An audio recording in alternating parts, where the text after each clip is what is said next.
I am honored to be a successor of Dr. Provonsha. He was the founding director of our center. He gave the first Provonsha lecture in 1988, and I am now the director. My name is Gerald Winslow, and just honored to be here and serve in that capacity. We welcome you to visit us on the third floor of this building. You'll find us there, the Thompson Library, one of the nicest small research libraries on the West Coast for this purpose, is there, thanks to the gift of the Thompson Foundation. And so come on and see us if you get a chance. Or write to us, send us an email, look us up on the web. It's a very distinct privilege to introduce the 30th Provonsha lecturer, Dr. Farr Curlin. Dr. Curlin is a hospice and palliative care physician who joined Duke University in January of 2014, where he holds joint appointments in the School of Medicine, including its Trent Center for Bioethics, Humanities, and History of Medicine, and in the Duke Divinity School, including its initiative on theology, medicine, and culture. Can't think of a Provonsha lecturer who would be more apt for this assignment to remember Dr. Provonsha and to lead our thinking into new thoughts today. Dr. Curlin works with Duke colleagues to foster scholarship, study, and training regarding the intersections of medicine, ethics, and religion. After graduating from medical school, he completed internal medicine residency training and fellowships in both health services research and clinical ethics at the University of Chicago before joining that faculty in 2003. His empirical research charts the influence of physicians' moral traditions and commitments, both religious and secular, on physicians' clinical practices. Dr. Curlin and colleagues have authored numerous manuscripts. I would encourage you to look some of them up and read them if you haven't already, and in the literature, such as the New England Journal of Medicine. He founded and was co-director of the program on medicine and religion, which has been a benefit to a number of our scholars here at Loma, which we hope to cooperate with more in the future. I hope you'll join me in welcoming Dr. Curlin to Loma University.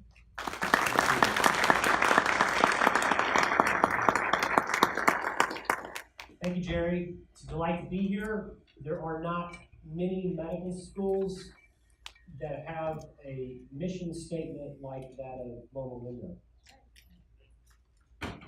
which is to continue the healing and teaching ministry of Jesus Christ to make man whole.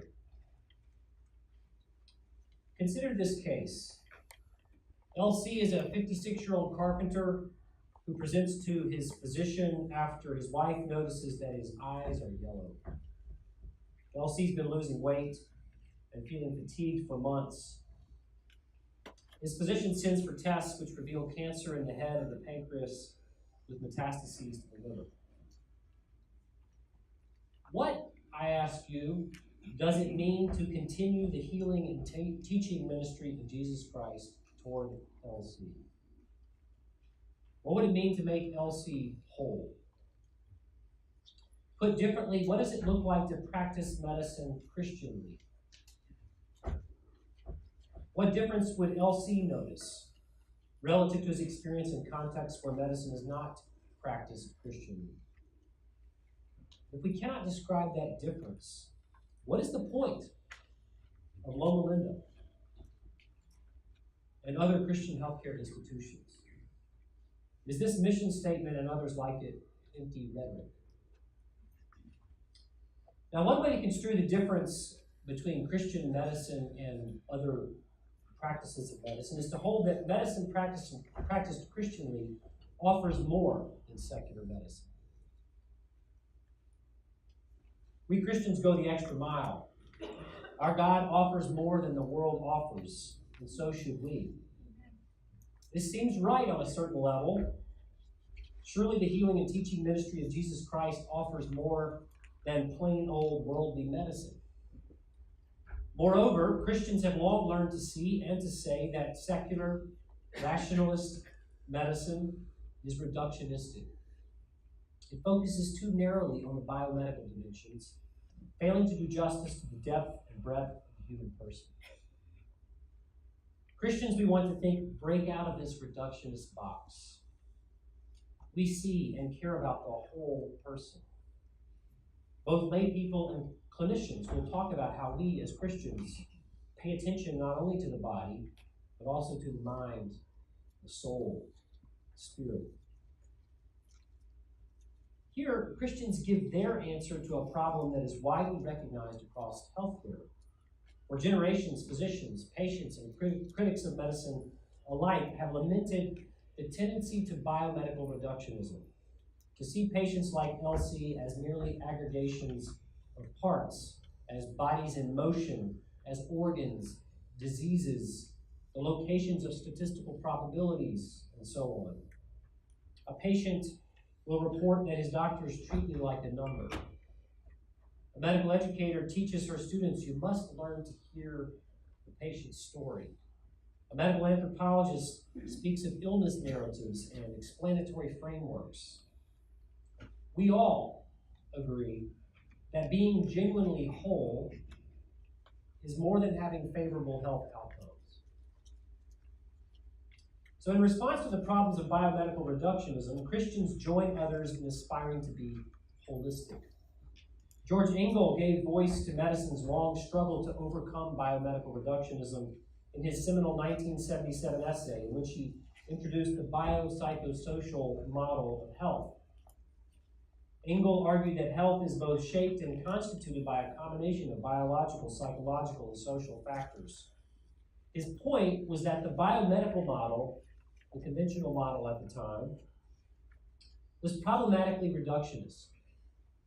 Interestingly and importantly, Engel said nothing in that essay about the spiritual.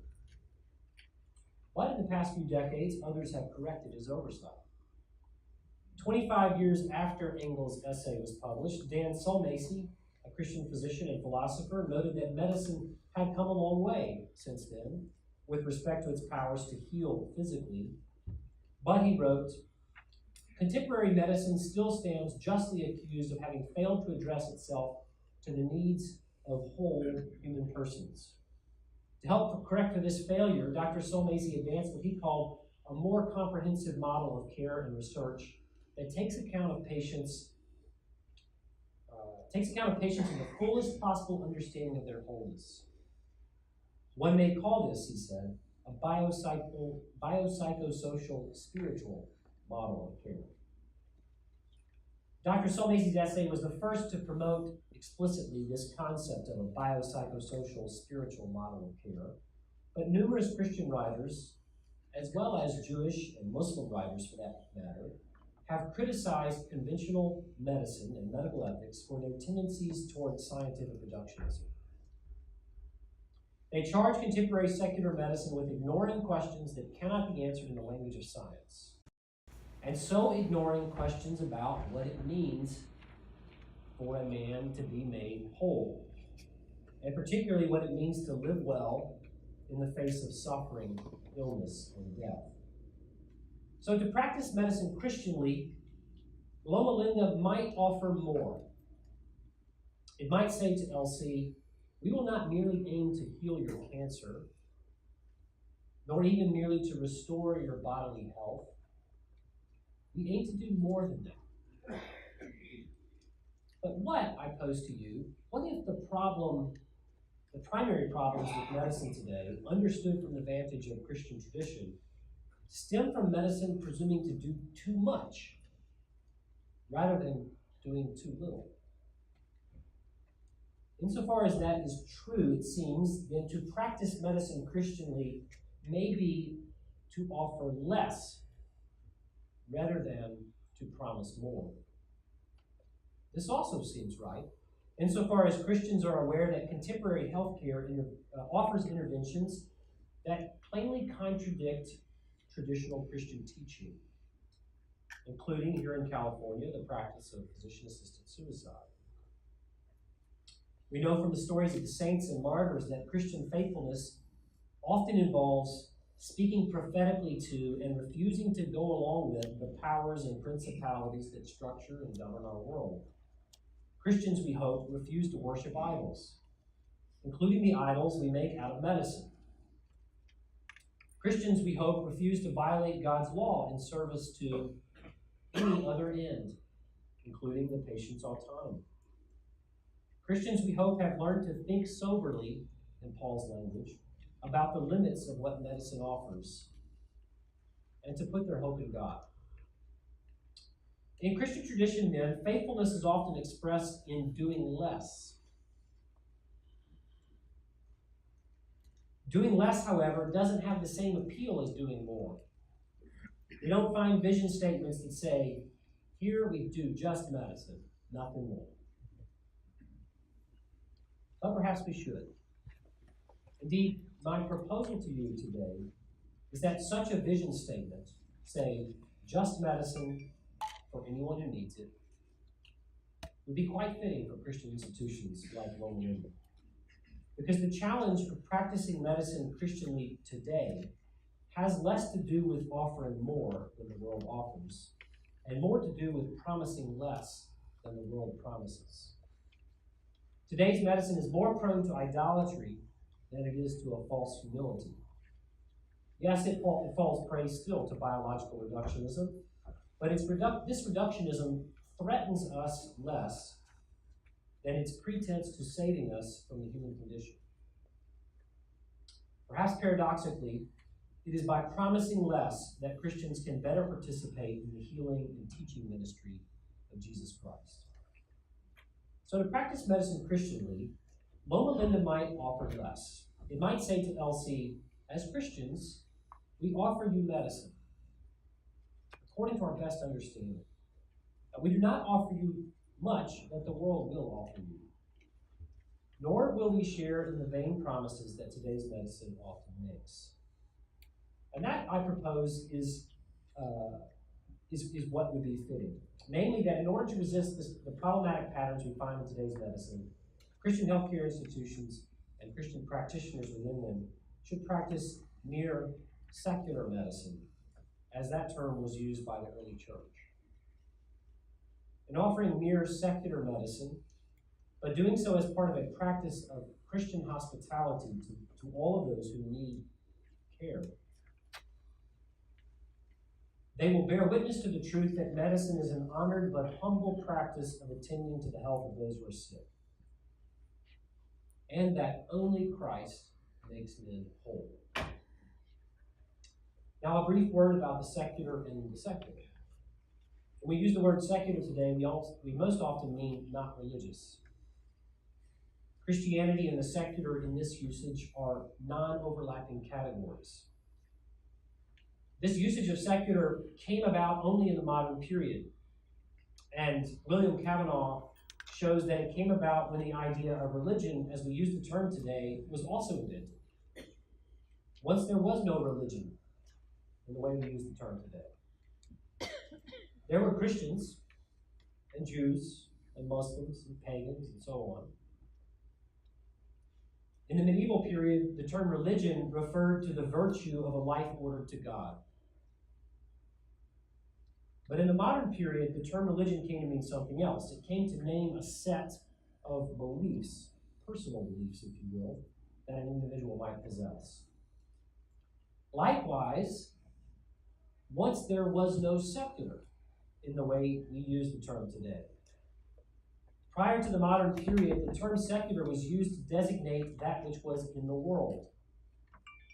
The church used the term to distinguish diocesan priests from those who had vocations to religious orders. The secular was not a category outside the church in opposition to the church, but a category within the church. Christians also used the term simply to refer to that which was of the seculum, which just means that which is of the present age. In the modern period, a new use of the term was invented to designate a space in which the modern state, Kavanaugh argues, could claim authority over against the claims of the church with respect to the bodies under its jurisdiction. The public political realm thereafter was to be secular. The religious was relegated to the realm of the personal, the private, the internal. What is left to the church, Kavanaugh notes, is increasingly the purely interior government of the souls of its members. Their bodies are handed over to the secular authorities. Now, importantly, what the Church Fathers called secular medicine is what we might call the scientific medicine of the day. Secular medicine, so understood, is what Loma Linda primarily offers to its patients. It's what you and I were trained to practice. And the Church Fathers affirmed that Christians have freedom to make use of all that secular medicine offers, insofar as doing so does not violate some other Christian obligation. In his remarkable little book, tracing out the Eastern Church Fathers' writings about health and medicine, the Orthodox theologian Jean-Claude Larcher includes a section titled The Role of Secular Medicine.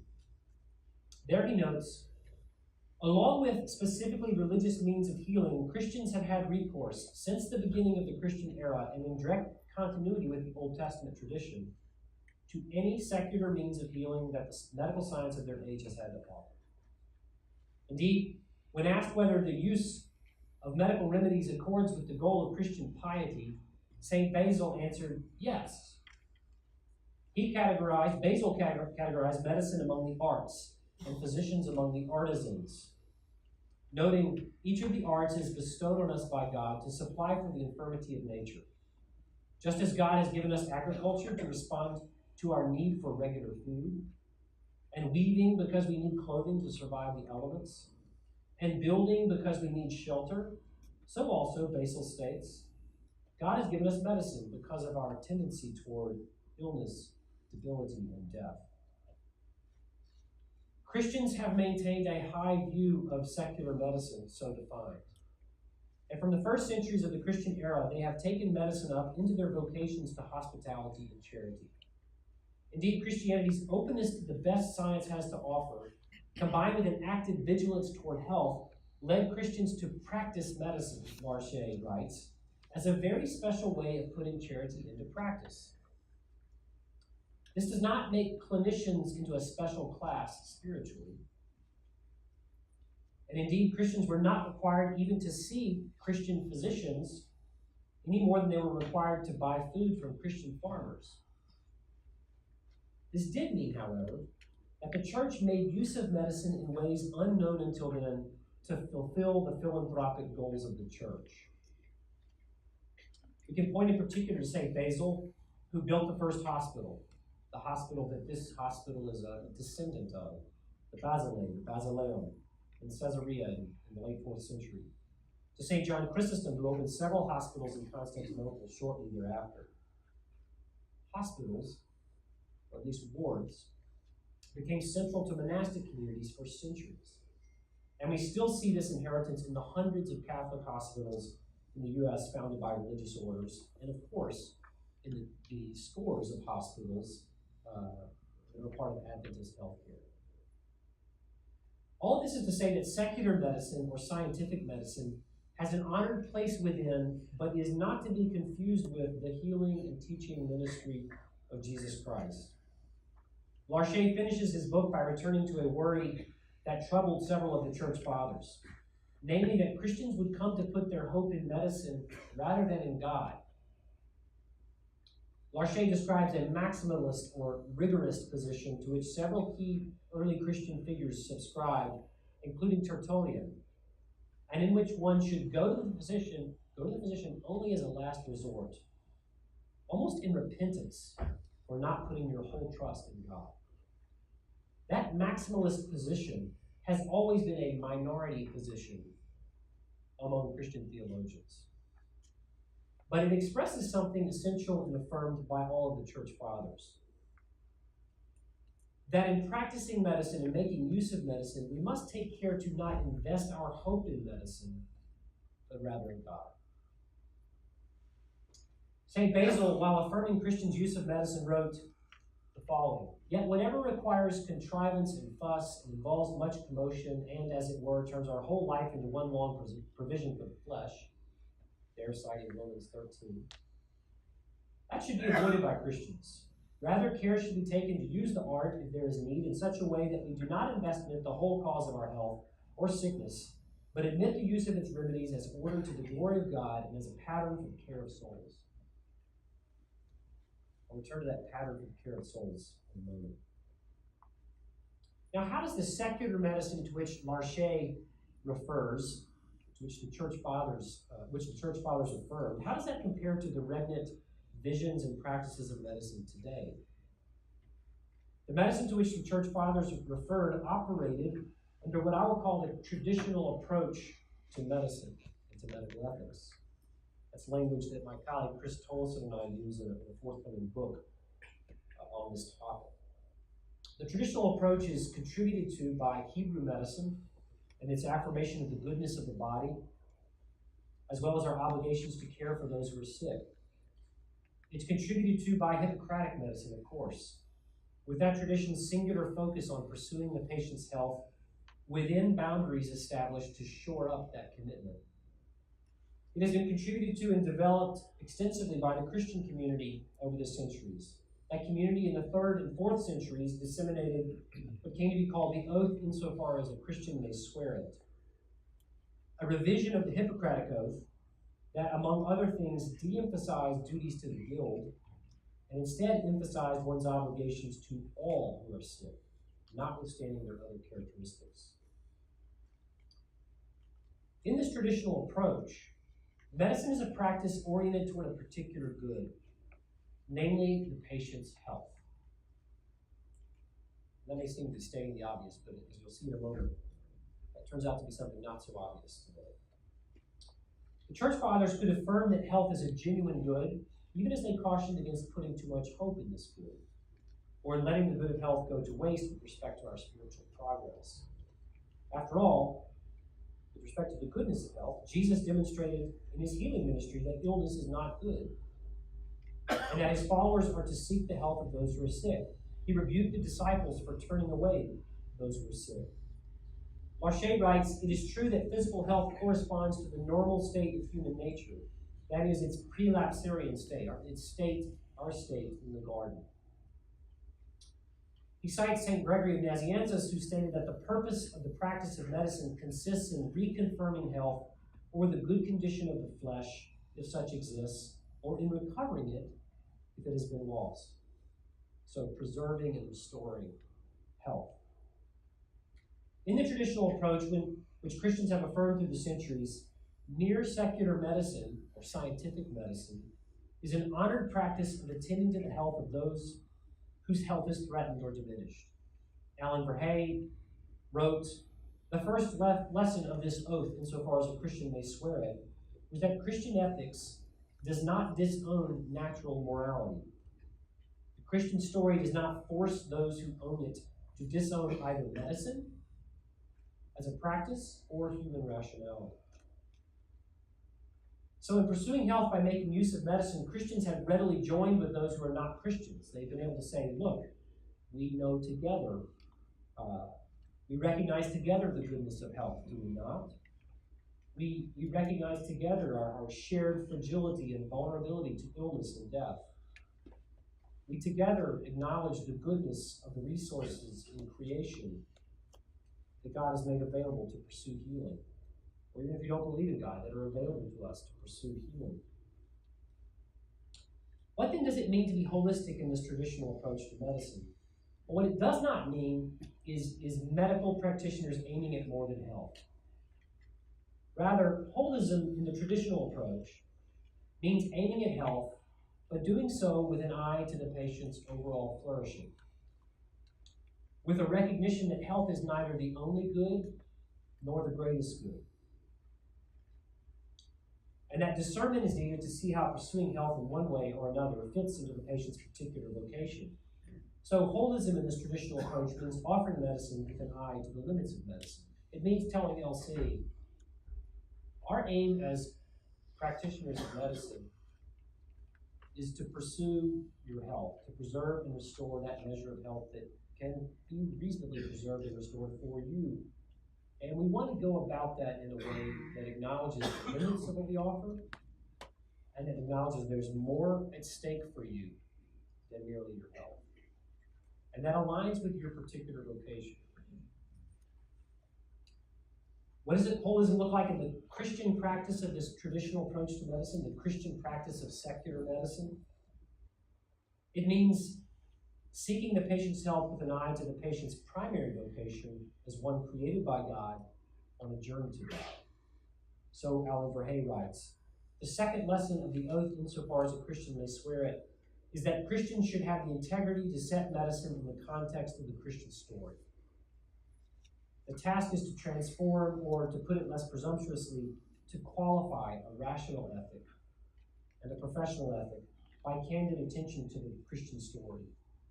So a rational and professional ethic allows us to see that health is good, that we should only act in a way that's congruent with health, that we should not destroy health. But there's much more to say than that. And a distinctively Christian way of enacting that medicine will give attention to the Christian story. Here I think of the church fathers who were keen to remind the faithful that health, though good, can actually hinder people from seeing their dependence on God. So Larche, after affirming the goodness of health, immediately adds, nevertheless, from another point of view, health is worthless to the human person if it is not used with an aim toward the good, to fulfill the commandments of Christ and to glorify God.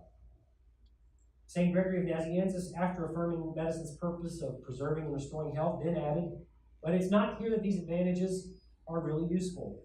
Often, in fact, the opposite conditions are more advantageous to those who are affected by them.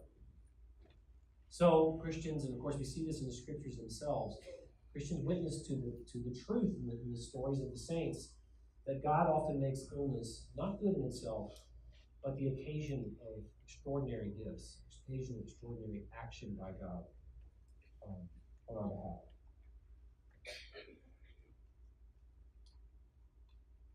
Today's medicine, by contrast, aims to be more than mere secular medicine, more than the medicine that the church fathers could affirm.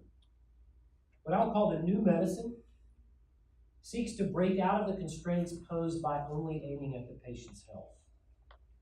It seeks to be more holistic than that, more expansive, and importantly, more open-minded about the goals of medicine. So the new medicine trades the bodily norm of health, which guided the medicine to which Larche refers, for a more capacious norm of well-being. There's more to life than health, after all. Now, this movement in the new medicine from an objective bodily norm of health guiding us, giving us direction, to a subjective, expansive norm of well-being, reflects a deep skepticism in modern culture about whether there really is any such thing as health. Apart from, however, that concept is socially constructed and used by a particular person or community. In the regnant way of thinking today, each person calls health that state of affairs having to do with their body that they value. For me, my health means being free of pain, LC might say. Or, for me, being healthy is a matter of having some control over how I will die. We moderns are wary, even sheepish, about saying what health requires for LC or others, apart from what they say their health requires. Because we have inherited a culture skeptical that we can say what the good is for anybody. John Rawls, in his very influential work of political philosophy, Theory of Justice, about 50 years ago, argued that there is no shared vision of the good that can ground a morally plural community like ours. So he proposed, for a given man, the good is what is, for him, the most rational long-term plan of life, given reasonably favorable circumstances. A man is happy when he is more or less successfully in the way of carrying out this plan, Rawls writes. To put it briefly, the good is the satisfaction of rational desire. So if LC's good is equal to the satisfaction of LC's desire, then medicine should pursue as good that which LC says is part of his long-term plan of life. then medicine is properly understood not as a rational art, like farming and making clothes, which have objective ends, when you kind of know when a farmer has successfully farmed, or their clothes maker has successfully made clothes, because they have rational ends, objective ends. But rather, medicine then becomes a set of techniques and capacities that can be deployed to obtain whatever patients desire, or often what someone else desires for them. Being holistic then requires us, in this frame, requires us to aim for more than mere health. It requires us to aim for the whole state of affairs that patients may want, including health, of course, if that's important to the patient, and it most often is, but also being willing to set aside our commitment to health, even to be willing to destroy the health that remains, if that is what the patient's vision and plan require. So Elsie might say to his physician, "Doc, I do not want to languish and suffer in the final stages of this disease. If I come to the point in which I cannot tolerate living any longer, and if I ask you to do so, would you sedate me until I'm unconscious and keep me that way until I die?" At a later visit, he may add, "It's really important for me to have some autonomy and control at the end of life. I don't expect I'll need to use it, but would you provide me a prescription for medicines that I can take to end my life if I cannot go on?" In the new medicine, Elsie, in such statements, would be setting out and specifying the purposes of medicine for him, asking the physician to help him along the way to carrying out his plan. In the new medicine, if a patient does not desire to live, then good medicine requires helping the patient to die. So long as what Elsie requests is technically feasible and is legal in that jurisdiction, as is the case here in California, of course, the physician then is obligated to accommodate Elsie's request.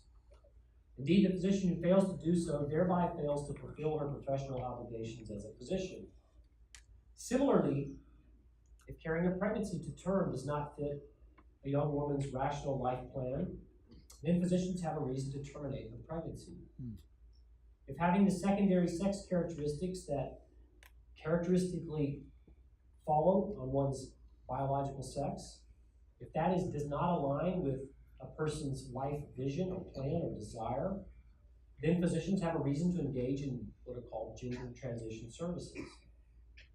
Alan Verhey writes about this plasticity in terms of the goals of medicine, that the ancient enterprise of attempting to understand and communicate the intrinsic good of human persons and of some human relationships and activities has largely been abandoned.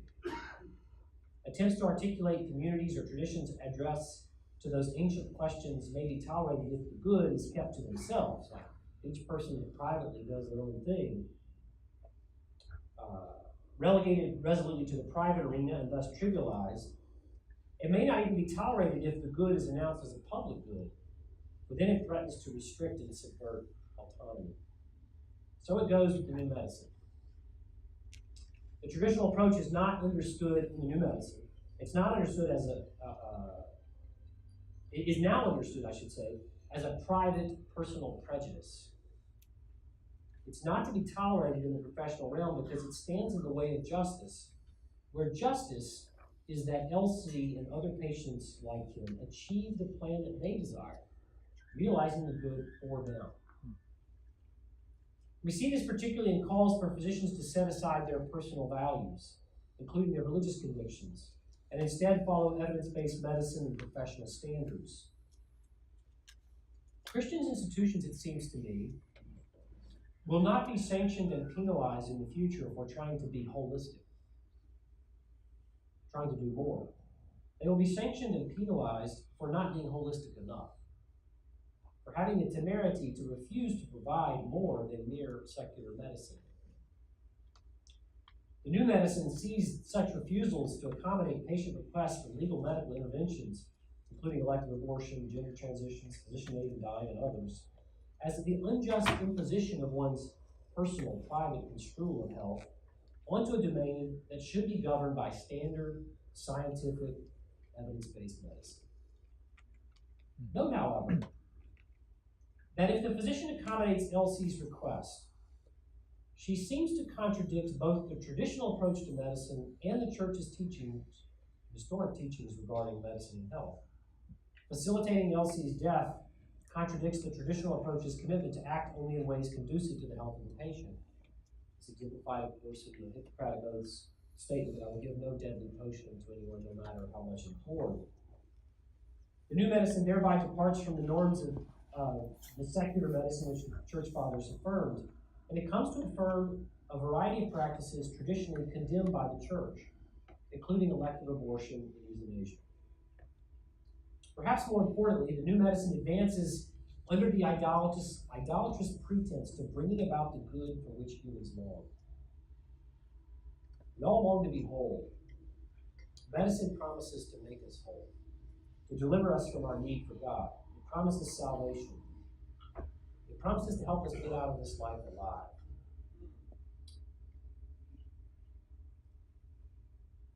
All of this, Larche writes, leads a great many of our contemporaries to expect that salvation comes from medicine and encourages them to make of the physician a new priest of modern times, the king who holds over them the power of life and death, the prophet of their ultimate destiny. The new medicine in this sense, this Christian sense, becomes an idol, a rival to the only one worthy of our worship. And for Loma Linda to go along with the new medicine, it seems to me, is to live a lie. It's to contradict the healing and teaching ministry of Jesus Christ. So what can Loma Linda do? It seems to me that Loma Linda and other Christian institutions and practitioners, if they're to cooperate with the healing and teaching ministry of Jesus Christ, at least not contradict it, then they can recur to mere medicine. They can offer, with gratitude, the best that the scientific medicine of today makes available, under medicine's traditional orientation to preserving and restoring the patient's health. And they can continue the church's long tradition of making the practice of medicine part of Christians' vocations of hospitality and charity toward all who need their care, thereby continuing the Christian innovation of offering medical care to anyone who is sick. That was something new in the world. Offering to anyone who's sick without respect to their other characteristics. So Christians would bear witness to God's solidarity with those who are sick. This solidarity was established by the healing ministry of Jesus, and medical care for the sick has been central to Christian practice from the time of the apostles. Larche writes, this function as physician of bodies fulfilled by Christ and then in his name by the apostles is so striking that the pagan observers in the first centuries described Christianity as a religion for the sick. Their surprise was due to the fact that at this period, religions tended to despise sick people and to seek followers from among the healthy. Not so for those who follow the one who said, those who are well have no need of a physician, but those who are sick. I came not to call the righteous, but sinners. So Christians also bear witness to the moral weightiness of medicine, its goodness when practiced according to the norms proper to it. Basil writes, now if there are some who misuse the medical art, it's no reason why we should shun all benefit to be derived from it. For when undisciplined seekers of pleasure abuse the arts of cooking or baking or weaving by fostering luxury through exceeding the bounds of what is necessary, we should not on that account avoid all these arts indiscriminately. On the contrary, it is by using them rightly that we show up their corrupt use of them. Using them rightly means respecting the limits of medicine. It means deploying medical science only in ways that fit this humble but worthy art. I don't mean by humble that clinicians would only use low-tech or inexpensive or non-invasive interventions. It does mean they would use medical interventions only to preserve and restore the measure of health that can be reasonably preserved and restored. So Christians would then offer a chastened medicine. Chastened so as to avoid idolatry and pretense toward which today's medicine is prone. Chastened so as to direct patients toward the wholeness that is only available in Christ. Some Christian institutions like Loma Linda can show forth a better way than the world could otherwise imagine. Loma Linda could tell Elsie, again, Elsie, we welcome you here. We will take care of you simply because you're sick, without respect to your other characteristics. We will seek to restore the health you have lost and to preserve the health that remains. We'll do that while respecting your authority to decline anything we offer. And we'll do that with an eye to your vocation. As Christians, we do that with eyes open to the very real limits of mere medicine, with an eye to your vocation as a child beloved by God, a wayfarer, in the words of Thomas Aquinas, on your way from God to God. Our desire is to help you assume your illness into your own story, and to find your story, we hope, within the true story of God's love for you and the world which God is redeeming in Jesus Christ. Along the way, Elsie, we will not offer practices that seem to many to be required by holistic medicine, but which undermine or contradict our commitment to your health. We will not help you take your own life, though we will maintain solidarity with you and seek to give help in whatever your illness brings to the end. We do not put our hope in medicine, and we encourage you, Elsie, not to do so either. If the Christian story is true, and we're banking on it being true, only Christ can make you whole. In making this statement to Elsie and to others, Loma Linda University would put itself at odds with the new medicine. But Christians should not be surprised to find themselves at odds with the world. Moreover, being at odds with the world, practicing medicine Christianly becomes a sign. Mere secular medicine, this limited but good practice, offered in the context of Christian witness, becomes a sign of the greater healing that God has made available to us in Jesus Christ, who, as St. John of Damascus wrote, assumed all things, that all things might be healed. Larche concludes, every medical intervention becomes both a symbol and a calling.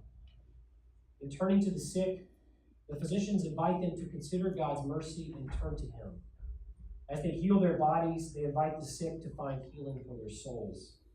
As they change illness to health, they encourage a conversion of their hearts. Thus, they reveal within the medical arts a symbolic meaning that transcends its primary function without ever denying it. This is what it might mean to continue the healing and teaching ministry of Jesus Christ. Christian institutions like Loma Linda can offer these goods of medicine in a way that's quite explicit, both about their goodness and about their limits, and which bears public witness to the truth that only Jesus makes men whole. Thank you.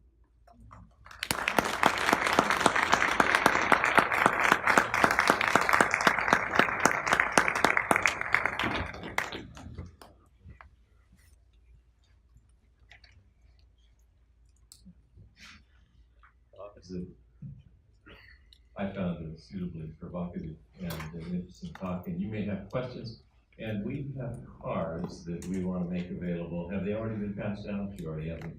If you want to write down a question, we'll be sending somebody up and down these aisles to gather those. And as much as we have time, we'll try to take those up. We have 3 respondents who are going to provide some comments on what they've just heard. And I want to ask them to come forward. And do you want to stand up and stretch a minute while we reconfigure here with our panelists?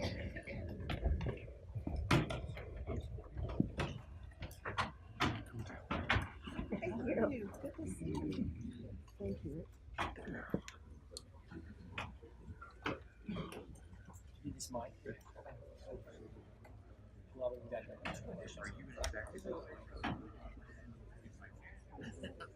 You don't know for sure.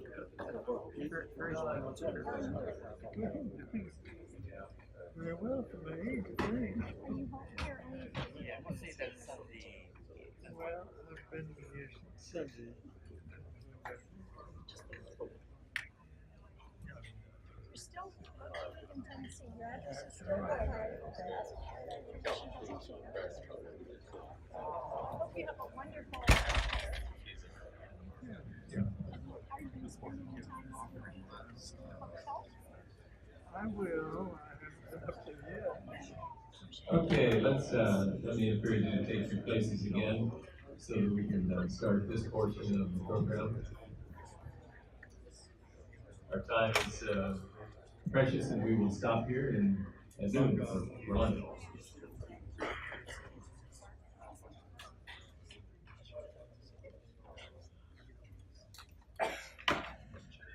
Let me introduce our panelists. Here, to your right, is Dr. Barbara Calvin Hernandez. Dr. Hernandez is director of our Physician Vitality Program.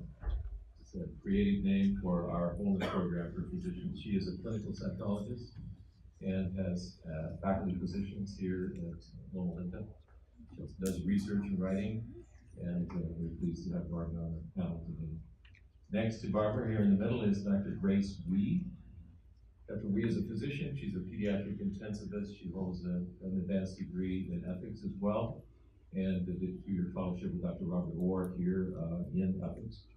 She is the director of our clinical ethics program in Loma University Health, serving our hospitals, and she is also the associate director of the Ethics Center. Finally, Dr. Richard Rice. Dr. Rice is a noteworthy theologian and author and professor of religion here at Loma, who has done work on the concept of human wholeness. So we'll go in the order that you see them here, starting with Barbara Hernandez and then Grace, and then let's hear your comments, and then we'll give a chance for Dr. Curlin to come up and correct you. Thank you so much. Thank you so much, Dr. Curlin, for such an inspirational presentation this morning. As I was listening, I was thinking of how I would title my comments, and I think I would title them God with Us, the Impact of God Within on Those Without. And I began to think about how in medicine, medical care has become reduced to care. And we've heard so much in the discourse about curing versus healing, and I began to think about how important it is that we also consider body and spirit, not as separate entities, but also as one. In support of that, I began thinking about some of the findings regarding patients who have a physician who is empathic, who is present with them, who joins with them in their concerns, and that those individuals recover from a common cold a day earlier than those whose physicians are not demonstrating empathy verbally and non-verbally to them. Also, those individuals whose physicians are more present with them manage their A1Cs better, have lower lipid levels, etc. So we know that who the provider is has a huge impact on how the patient manages. As I was thinking about that, I began also thinking in my training as a marriage and family therapist, how we are trained to be present with the patients that we work with, and how it is the relationship that heals people more often than not. Someone has said it's not necessarily the chicken soup, it's the person that brings it to you. And we're beginning to see some findings that address that scientifically. I'm thinking also about the notion of presence and the notion that people do poorly with their emotional health, with their psychological health, when they are not able to be in contact with someone else. And by that I mean having someone else present in their life. This is a key feature of Gestalt therapy. This is a key feature of many psychological approaches to working with people. That as we as a provider make ourselves available to them and walk with them, that they actually do better, that they feel better, and they begin to make behavioral changes in their best interest, which often they can't do until they feel seen and heard and embraced with acceptance by us as providers. As I was listening to Dr. Curlin, I was also thinking of Jesus as he spoke to the woman at the well, the Samaritan woman. I'm thinking of how he interacted with the Roman centurion, how he interacted with Zacchaeus, and in none of those circumstances did he rebuke or draw out their sins, but his mere presence and his embracing acceptance led to a healing of their souls. I love this imagery because I think that what we're talking about here is healing the soul. And from my perspective, this is how I'm thinking of eliminating some of that duality between the kinds of reductionistic approaches that we have, that we will fix one medical issue and then the other issues such as who they live with, the relationships they have, the way they integrate with the community, what their goals are for their lives are so largely not even on our radar screens. We've learned in medicine, and in fact, I think I've also been guilty of saying it to medical students, that empathy will kill you. And some of you can attest to that it's a quick trip to burnout, and yet that importance of presence and bringing all that we are to patient care is just as critical as understanding where the patient is coming from. So holistic care is not just about addressing all of the needs of the patients, it's bringing the wholeness of who we are to patient care. 30% of change in outcome studies on therapeutic interventions, 30% of change has to do with the relationship formed with that person in therapy, the way you embrace them, the way you listen, the way you support them. How does that then transfer into medical care and the way that we interact with medical patients as providers? I think there's something for us there, that we have become very good at compartmentalizing parts of who we are and what we will share with patients and what we won't, and many times they don't get a real provider, they get treatment for an illness rather than the healing that can come from that relationship. There was an author, Tom Anderson, who was a very formative psychologist of Norwegian descent, who in this country said, when patients come to therapy, they get whatever information you think they deserve to get. But that's really privileging who we are. That's really privileging what we know. And if we really wanted to be on a level plane, we would share something of us with them as well. Does that make sense to you? So as a way to do that, we might in the moment say, that breaks my heart to hear your story. I wish there was something I could do to address that issue. And so bringing who we are to the story also reduces some of that reductionistic, but only focusing on maladaptive ways of coping.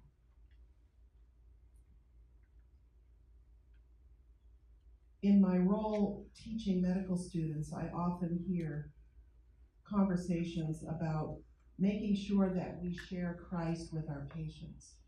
And I would posit it's much more important that we share who Christ is in our persons than naming the name of Christ and possibly our behaviors and our interaction not embracing and not doing him justice.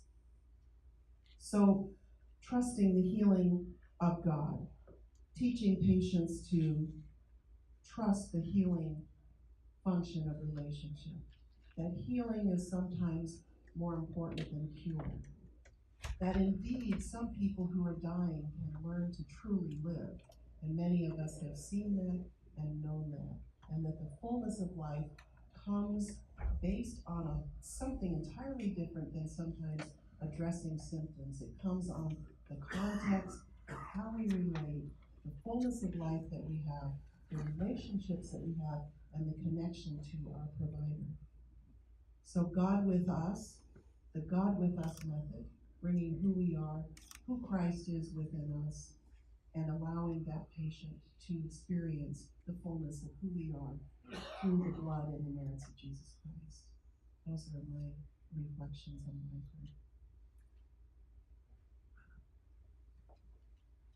Thank you, Barbara. And thank you, Dr. Curlin, for your thought-provoking words and allowing us to focus once again on our mission, continuing the healing and teaching ministry of Jesus Christ.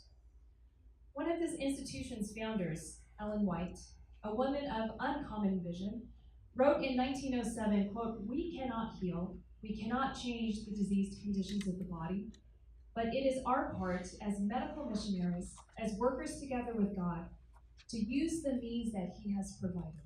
Unquote. So what does it mean to be a medical missionary? To be a worker with God and to use the means that he has provided. Medical work holds a special place in the Adventist tradition. Mrs. White described it as the right hand of the gospel, and the gospel practiced, the compassion of Christ revealed. And we have often interpreted the charge to be medical missionaries by building hospitals and building institutions of higher learning, and by educating clinicians with a Christian focus. As a proud graduate of Loma University, I am eternally grateful to this church's focus on building institutions and providing education. However, I can't help but wonder if we medical missionaries would do well to focus on another part of the healing and teaching ministry of Jesus Christ. We have institutions devoted to healing. We have institutions devoted to teaching.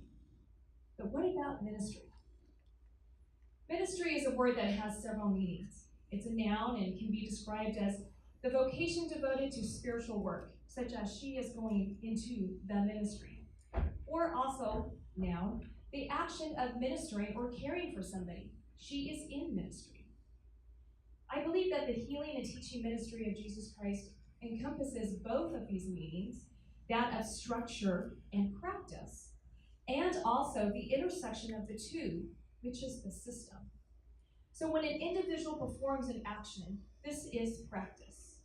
When a group of individuals do the same action for the same purpose within a common structure, this is system. Our hospitals are devoted to healing and to teaching. Our schools are devoted to healing and teaching. But is our ministry, our system, also devoted to healing and teaching?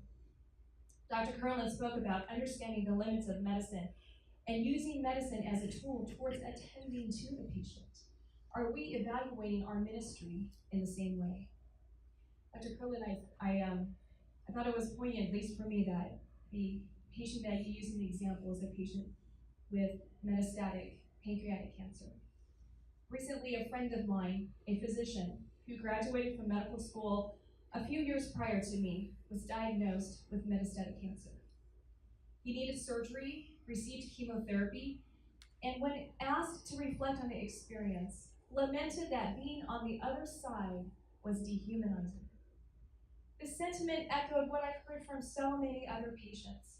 It was powerful coming from my friend, a physician, an insider, and they all expressed that the majority of their clinicians were kind and caring and attended to their needs. But the system of medicine sought to chip away slowly at the dignity that they felt they had. One example is the NPO order, or the nil per os, in which a patient is not allowed to eat or drink for hours prior to scheduled surgery or sedation. This practice is intended to benefit patients by reducing the risk of aspiration, and physicians order patients to be made NPO in order to protect them. And then the system takes over. It's not uncommon for patients to be made NPO at midnight for a procedure the next day. I've done this. I was taught as a medical student that NPO after midnight was best for patient care because we didn't always know the next day's OR or MRI schedule. And if an unexpected opening at 8 a.m. tomorrow morning occurred, my patient would be available to be taken down, thus expediting healthcare, potentially facilitating a faster transfer out of the unit, or perhaps decreasing hospital length of stay. All good intentions. But where is the scrutiny for such practice? How often do openings occur at 8 a.m.? Why would they occur? How are patients scheduled for the scanner or for the OR? And if openings do occur at 8 a.m., who was selected to be pulled out of the queue and into that OR, into that scanner? What are the chances that my patient would benefit from the systematic practice of prolonged NPO times? Does this system advance the teaching and healing ministry in accordance to Jesus Christ? To clinicians, being NPO for 4 hours versus 8 hours versus 12 hours may not seem like a big deal, but to a patient, especially to a child, it can be significant. When I listened to my friend's reflections, I couldn't help but wonder if he would have found treatment at Loma University different. I have no doubt that he would have had excellent and compassionate care from our clinicians. But would his experience be less dehumanizing? Would he have found a ministry, structure, practice, and system that carried out the gospel and revealed the compassion of Christ? A ministry that allowed his physicians and clinicians to walk alongside him in his illness, to care for him and minister to him. I think if we're honest, we would find that there is room for improvement. Thank you, Dr. Curlin, for prompting us to re-examine what it is to practice medicine Christianly, what it means to carry on the teaching and healing ministry of Jesus Christ. I pray that we do not let medicine become our ideology, but a way in which to carry out the gospel. I look forward to continuing to working towards this ideal in its fullest sense.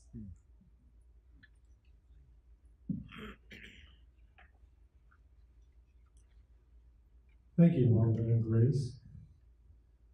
A number of years ago, my father was admitted to an intensive care unit in failing health. 86 years old, he had a history of diabetes along with other health challenges. He developed difficulty swallowing and a feeding tube was inserted into his stomach. His physicians described for us a series of measures that could be taken to deal with his situation, including inserting a tube past his stomach into his small intestines. When we were told that this would require a nurse with special training, my sister and I noted that his advance directive called for no extraordinary measures and wondered if this procedure was something that fell under that category. We reflected on his condition, studied his advance directive with rabbinic intensity, and did our best to think about what he would have wanted.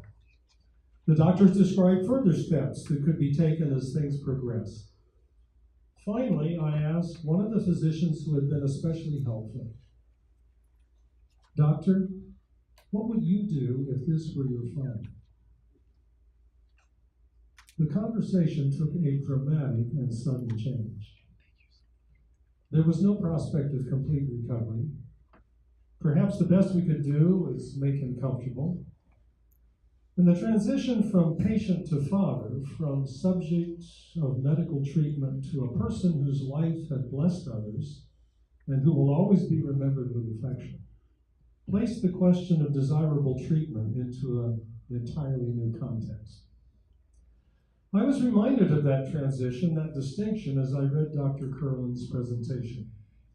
There are times when it's important that we distinguish between one's physical condition and one's personal identity, between the desire to do more and the patient's ultimate good.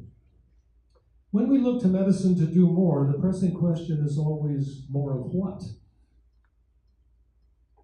And sometimes it seems too much is the opposite of too little. According to Dr. Curlin, a more expansive view of the teaching healing ministry of Jesus brings with it a more circumscribed view of medical practice. Instead of welcoming everything that medicine can do, those who practice medicine Christianly will clearly distinguish between what physicians can do and what only God can do. Physicians can treat patients. Only God can heal persons. After all, the more modern medicine can do, the more we expect it to do, and the more we want it to do for us.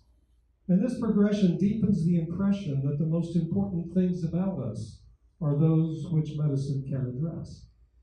And this assumption has had remarkable consequences. Advances in modern medicine cure diseases, relieve suffering, and sustain life with unprecedented effectiveness. At the same time, modern medical techniques enable us to achieve goals that are less physical than psychological and cultural, like transforming our appearance and altering our moods.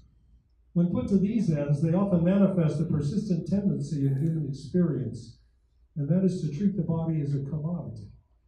We commodify the body when we treat an individual's physical form or some physical feature or capacity as the most important thing about him or her. It's hard, for example, to imagine a time in history when people have been more concerned about physical appearance than they are now.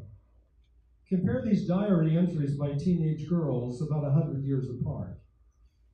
One wrote, resolved not to talk about myself or feelings, to work seriously, to be dignified, to interest myself more in others. The other wrote, I will lose weight, get new lenses, already got new haircut, good makeup, new clothes and accessories. In Victorian times, self-improvement was thought to involve character. 100 years later, plus, it was all about appearance. There was a time when girls did not organize their thinking around themselves, around their bodies. Today, they believe the body is the ultimate expression of the self. And they give their bodies more and more attention. In a book entitled Bodies, Susie Orbach argues that science, culture, and globalization have upended our relationships to our corporeal selves, turning us from masters into slaves. The most vivid symptom of today's overvalued body may be surgical alteration. Cosmetic surgery is now a multi-billion-dollar industry. And as some see it, the pursuit of physical beauty through surgery is essentially a cult, because its devotees pursue the goal of perfection with all the determination of medieval mystics. Only in this case, the ideal is that of physical, not spiritual perfection. As a result of commodification, the ideal human form has become so unrealistic that some believe it can only be produced artificially. Says the owner of a mannequin factory, there are no perfect bodies. We make the perfect body. Dr. Curlin's call for Loma University to practice medicine Christianly, I think that's a wonderful expression. I intend to use it consistently in the future and occasionally to give credit where I got it. It involves at least two things. It calls us to place our expectations of medicine within a realistic, indeed modest framework. In this call for a more measured view of what we should expect from medicine, I also hear a call for a more expanded view of the significance of human life. His point, as I understand it, is not merely that we should expect medicine to do less than it might, but to reject the underlying assumption that the most important things about a person are those things which medicine can address. I see his call for a circumscribed view of our medical expectations as a call to resist the prevalent views of what it is that gives life value. In order to practice medicine Christianly, we need a way to realize the benefits of medical technology without succumbing to its potential liabilities. We need a perspective that affirms the body without exaggerating its significance. A way of looking at the body that enables us to look beyond the body to other, arguably more important features of human life. There may be various ways to do this. One might be to view the body as a symbol of the person. As theologian Paul Tillich describes them, both signs and symbols point to something beyond themselves, but symbols differ from signs in that they participate in that to which they point. Symbols cannot be replaced for reasons of expediency. They're intimately and integrally connected to the objects they refer to. From this perspective, the primary value of the body lies in its capacity to point beyond itself, namely to the person whose body it is. This doesn't mean the body is unimportant, of course, let alone dispensable, but it indicates what it is that makes the body important. The body is important because the person is important, not the other way around. It's the value of the person that's primary and paramount, the value of the body secondary and derivative. But because it participates in the person, because it is intrinsically, not just extrinsically or incidentally connected to the person, the body deserves to be valued and cared for. So while Dr. Curlin is careful to distinguish the healing that only God can provide from the treatment that modern medicine provides, there are several factors that support the conviction that medicine is appropriately understood as a continuation of the healing ministry of Jesus. So while we should resist the pervasive tendency in our culture to reduce human life to those things which technology in one form or another can handle, it's also helpful to bear in mind the connection between physical well-being and human wholeness that the healing ministry of Jesus underscores. As has been pointed out, Jesus cared for the whole person, the physical as well as the spiritual. We see this in a number of his miracles. When 4 men brought a paralyzed friend to the house in Capernaum where Jesus was speaking, Jesus' first words to the man were, "Your sins are forgiven." Only afterwards did he say, "Rise, take up your pallet, and go home." Without spiritual health, this sequence suggests the person cannot be whole, whatever his or her physical condition may be. Another miracle that brought physical and spiritual healing together involved a man born blind. Jesus restored his sight both physically and spiritually. He not only came to see for the first time, but he also came to believe in Jesus, the Son of Man. Once again, the physical and the spiritual were intimately connected, and physical restoration served as a preparation, indeed a symbol, for his spiritual restoration. So the close connection of physical and spiritual dimensions indicates that the human body is more than a physical object. We are incarnate beings. We exist in bodily form, but there is a mysterious more to our existence. As a result, nothing physical about us is merely physical. What happens to our bodies affects everything about us, our mental outlook, our sense of identity, and ultimately our relation to God. The physical is the bearer of the spiritual. Physical features and actions can convey meaning on the spiritual level too. I think we also have a precedent in something that was mentioned several times in Dr. Curlin's presentation, and that is the precedent we find in the early church. The early church continued the ministry of Jesus in performing healing miracles and in providing for those in need. We see this in the book of Acts, the sequel to the Gospel of Luke, and we see it in the history of the early church. A conspicuous feature of Christianity from its beginning was an emphasis on charity as a part of hospitality, as the paramount Christian virtue and the corresponding affirmation that every human being has unique dignity and unqualified value, whatever his or her social status or physical condition. Following Jesus' example of self-sacrificing service, early Christians too were open to people of all classes and cultures.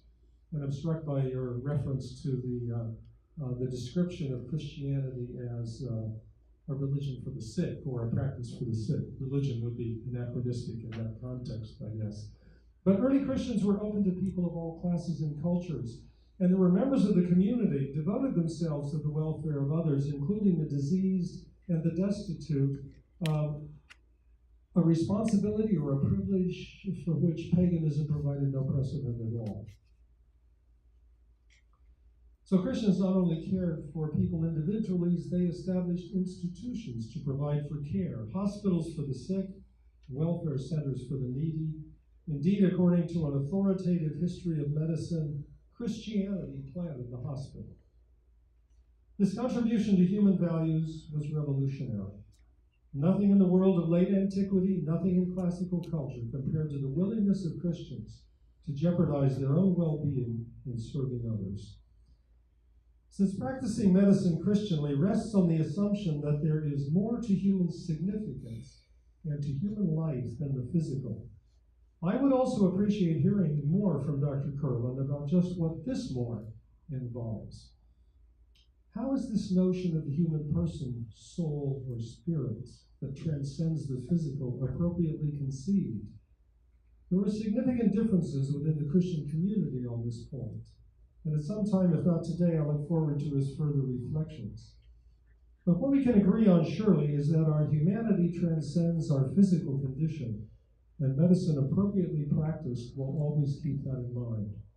Still, whatever topics we would like Dr. Curlin to explore further, there's no question that his call to practice medicine Christianly is important, and the perspective on medicine he presents is one that deserves careful consideration.